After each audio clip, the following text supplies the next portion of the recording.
É algo que você sente, que faz alguma diferença para você, algo que lhe toca, né? É um vetor, para onde a seta aponta. Sentido é como se fosse a lógica de algo, né? Faz sentido, não faz sentido. O sentido é algo que você sente, toca, nos diz Anselmo quando perguntado sobre o que entende por sentido.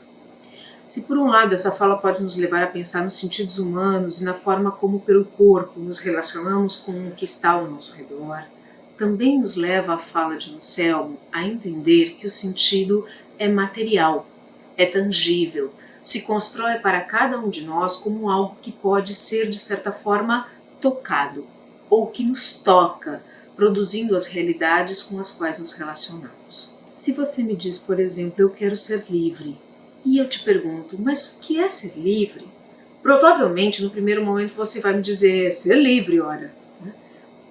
Como se ser livre fosse algo óbvio para você, para mim, para todos que sabemos o que é liberdade, ou seja, todos nós. Essa impressão de obviedade que temos sobre as palavras, como se houvesse só um modo de compreendê-las e que todo mundo soubesse que modo é esse, se desfaz completamente quando a gente diz alguma coisa e aquele que nos ouve de olhos arregalados segue sem dar sentido ao que acabamos de dizer. Em geral, nesse momento, o que fazemos é buscar uma série de exemplos muito concretos do que seja o sentido, por exemplo, da palavra liberdade, tentando dar forma, cor, cheiro a essa palavra, contornos. Acontece que assim como sentimos de formas muito diversas as cores e os cheiros, como infinitos podem ser os arranjos das formas, também o sentido de uma palavra não é nunca um, mas sentidos, no plural, que podem ser muitas vezes diversos e até opostos. Se aqueles que pronunciam uma determinada palavra, tentando lhe dar sentido, o seu sentido, têm, por exemplo, compreensões diversas do mundo e das coisas do mundo. Podemos pensar sobre essa questão lembrando do jogo descrito por Odaci entre o que faz sentido e o que não faz sentido. Precisamos considerar então que se admitimos que há sentidos e não necessariamente um sentido para as palavras, vamos ter a existência não de uma lógica, mas de lógicas que determinam para onde a palavra aponta, lembrando a ideia trazida por Zika do sentido como um vetor. Do que nós estamos falando então? Nós estamos falando em direções de sentido, que não são construídas individualmente por cada um de nós, mas que têm uma história, uma trajetória que as palavras carregam consigo e que vão aparecer de um modo ou de outro quando essa palavra é dita. O sentido, então, vai depender de quem diz, de como está organizada a sociedade da qual esse sujeito é parte, do lugar que esse sujeito ocupa nessa sociedade, daquilo que de uma memória da palavra o sujeito recupera para fazer com que essa palavra tenha sentido para si e para os outros. A seguir, vamos explorar um pouco mais outras palavras e os seus sentidos. Aquele que trabalha honestamente, né? Pensa, ele honestamente trabalha, vive para, né, fazer as coisas boas, né? Cidadão de bem, né? É a pessoa que procura andar certo, obedecendo às leis, sendo uma pessoa justa, respeitando o próximo, é um cidadão de bem. Que seja aquele que, né, tem a sua vida, suas crenças, suas ideias, mas não afeta, né, a vida de ninguém, não, né, não impõe ninguém a nada, nem faz mal a ninguém, né, mesmo tendo suas ideias diferentes de outras pessoas. É uma pessoa que se adapta ao trabalho, né? Assim, a não ser violento, a não ser agressiva. Existem vários sentidos de cidadão de bem, mas eu acho que o mais importante no nosso momento agora é que nós estamos vivenciando, né? Véspera da política, o cidadão de bem seria aquele que olhasse para um outro e com um olhar diferente, né? Se colocando no lugar do outro. Esse seria o cidadão de bem, na minha opinião. Né? Cidadão de bem. Morro de medo dessa gente. Hipócrita.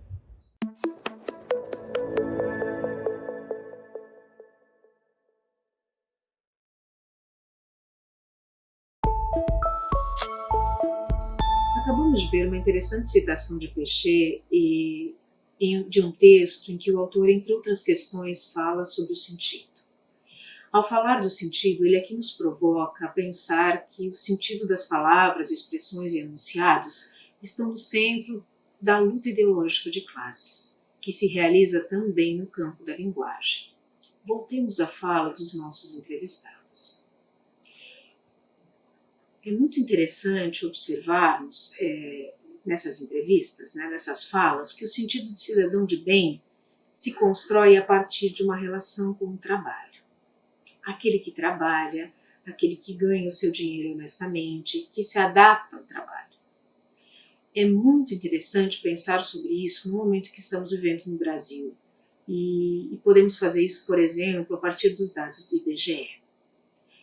Se a atribuição de sentido, a expressão cidadão de bem, se faz diretamente pela relação entre o sujeito que trabalha e aquele que não trabalha, e se na relação de trabalho e emprego temos no Brasil hoje mais de 13 milhões de desempregados, como lidamos com essa relação? Como determinar quem, entre os que não estão trabalhando, poderiam ser ou não cidadãos de bem? Por outro lado, como aparece ainda no site do IBGE, nós temos hoje no Brasil uma quantidade enorme de desalentados. São classificados como desalentadas pessoas que desistiram de buscar uma vaga no mercado de trabalho. É muito interessante nesse caso atentar para o uso da palavra desalentado para nomear esses sujeitos que por anos buscam uma oportunidade de trabalho e não a encontram.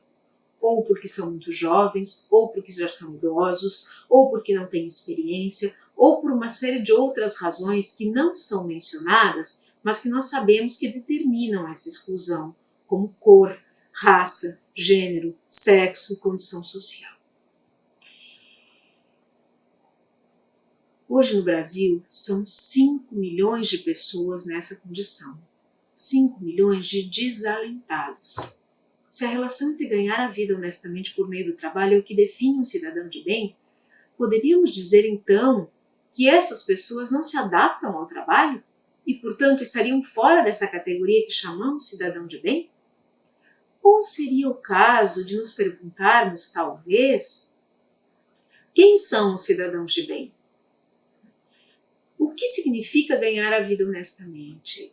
Ou quem são os cidadãos de bem que, por meio da exploração do trabalho alheio, enriquecem de forma assustadora nesse mesmo Brasil em que temos milhões de pessoas que passam fome? O que, afinal, é ganhar a vida honestamente? Por que será que não criminalizamos aquele que enriquece às custas da exploração de terras indígenas, que promove a precarização do trabalho por meio das chamadas flexibilizações que colocam o trabalhador numa condição de ausência completa de direitos? Mas somos facilmente pegos pela ideia de que se apropriar do que não é seu exclui o sujeito da categoria de cidadão de bem. A propriedade privada, nesse sentido, aparece como um bem maior do que a vida, já que não nos faltam exemplos de ladrões de galinha lotando nossos presídios, condenados por roubar comida para alimentar seus filhos pelo mesmo sistema que é incapaz de garantir que todos os filhos desta terra possam fazer pelo menos uma refeição decente por dia. Pensemos ainda nessa expressão cidadão de bem num contexto muito específico como o da política brasileira dos últimos anos. Porque a ideia de cidadão de bem, como disseram nossos entrevistados, pode remeter ao medo e à hipocrisia? O que faz com que o sentido da expressão, definida por uns positivamente, provoque para outros a desconfiança, o temor? Isso se deve ao fato justamente de terem as palavras e expressões não um sentido único, fechado, mas diferentes sentidos que não são dados por um indivíduo, mas que têm relação direta com os usos dessas palavras e expressões nos discursos que se vão proferindo e que vão sendo repetidos, fazendo com que esse sentido se colhe à palavra ou à expressão. Voltemos novamente às falas de nossos entrevistados. Quando Luciene, Anselmo, Abner e Vanessa definem o que entendem por cidadão de bem, um traço positivo dessa expressão se destaca, ligando o cidadão de bem àquele que faz coisas boas, que é justo, que não julga o diferente, embora tenha suas convicções, que respeita o próximo, que não é violento nem agressivo. Pensemos agora nas imagens do cidadão de bem que tanto tem circulado entre nós. Igrejas inteiras de fiéis fotografados fazendo sinal de alinha como forma de impor sua vontade e declarar sua adesão política. Homens armados, orgulhosos do medo que causam aos demais, exibem fotos com seus filhos também armados, demonstrando total desprezo à vida e à infância. Na cena política brasileira, os cidadãos de bem são os senhores da ofensa, exaltam torturadores, lastimam uma ditadura que matou poucos, insinuam que os negros devem ser pesados em arrobas e se dão o direito de exibir em seus carros figurinhas de uma mulher que seria violentada pela bomba de combustível, numa clara alusão ao estupro como forma de punição dessa mulher. Parece que não é de respeito ao próximo e de ações positivas que se faz o cidadão de bem nos discursos que circulam em nosso país nos últimos anos. Nem é desse cidadão de bem a característica de olhar para o outro, se colocar no lugar do outro, como diz o Daci. Por isso, talvez seja de medo e hipocrisia que nos falam Zica e Kelly. E é por isso que dizemos, com Pechet, que precisamos lutar pelos sentidos das palavras.